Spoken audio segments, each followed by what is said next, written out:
No, that's actually, you're fine. Yeah. Hey, everybody. So we are okay. So we're on our way home. Um, we just left the Milwaukee stop the steal. I'm sorry, I'm losing my voice because I was yelling a bit. So it was mostly peaceful. It was mostly a really good time. I had a great turnout. I'd say about 50, 60 people total. About 50, 60 people. And on short notice, because this just happened hours ago, that's amazing. You know what I mean? For that many people to come from all over the place to be there. It was great. So it was mostly peaceful. We went around the block a couple of times, and then BLM and Antifa showed up, and they started nonsense and doing their thing. So we decided that that was our time to exit, because that was not our purpose to be there to fight with BLM and Antifa. Our purpose was to make our voices heard, that we want to stop the theft of our vote, that we want an honest and fair election, and that we want the people who are doing this ballot harvesting and throwing them away and letting dead people vote, we want those people held accountable. That was our message for tonight, and we were able to do that. And I'm so grateful for everybody that was brave enough to come out to Milwaukee at 8 o'clock at night and be here with us. It was an amazing thing to see. So, and like I said, there were people from all over. So it was awesome. Um, so we're on our way home now from Milwaukee, and I'm sure that we will do this again, whether it's in Milwaukee or Michigan or Arizona, Georgia, Philly, wherever we need to go. We want to make sure that voices get heard. Um, and I look forward to seeing the comments and seeing what you guys have to say about the video. There was a lot of things that got to see tonight that won't be edited, that you guys get to see what really happens. The deer for all this crap. I would be inclined to agree with you, Donna. Absolutely. Um, Jason, the locals were supportive, actually. Before it even started, we had people come out of the apartment buildings across the street, and they saw our Trump flags, and they came out shaking hands, asking questions, being supportive. They came, walked with us. So the locals to that area were not the problem. The BLM that showed up, the Antifa that showed up, they came in from other places. And it was very obvious by the way that they came that that was the situation. They did the typical sending the children out front along with the women to start everything, while the enforcers were in the second line. Yes. And that actually, we can take time on this live to kind of explain that.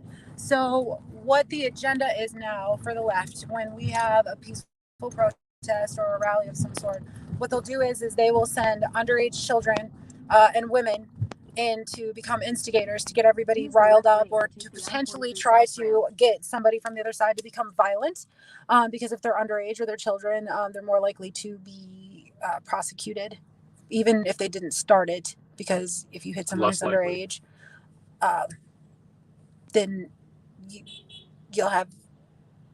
We would be more likely to be prosecuted. They would be less likely.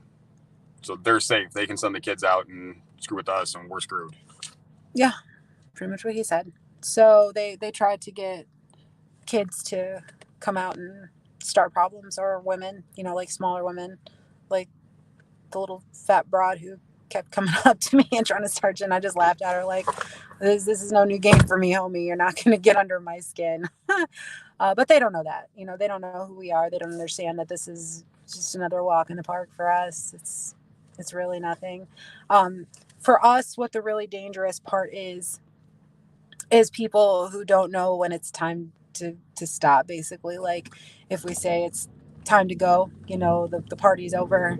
Some people get so passionate about arguing with these people because they think that they're going to be able to make a point, and they won't leave. And that's when you come to danger, because if you're in a heated discussion with somebody, and you don't realize that there's 5 people who just walk behind you and then they jump you, there's not a lot that we can do to save you at that point. We have to try to pull you out. And that's where you see a lot of people get hurt, is because uh, well intended, but it's hard to get a crowd to kind of break away from engaging sometimes. So that's usually the most dangerous part, is people who are well meaning, who, you say, all right, it's time to go, bye, and then they don't. um, Tonight we didn't have too much of that, though. It was pretty good. Everybody, when it said time to disperse, everybody just went their own way. Everybody pretty much saw that it was time to go. Yeah. yeah, it was definitely time to go. And they kind of took advantage of the fact that it's harder to get 50 to 60 Patriots together because, especially on a Tuesday night, because we all have things to do in the morning, so it's harder to get larger groups. Well, BLM, they don't have the same sort of prerogatives that conservative Republicans typically do.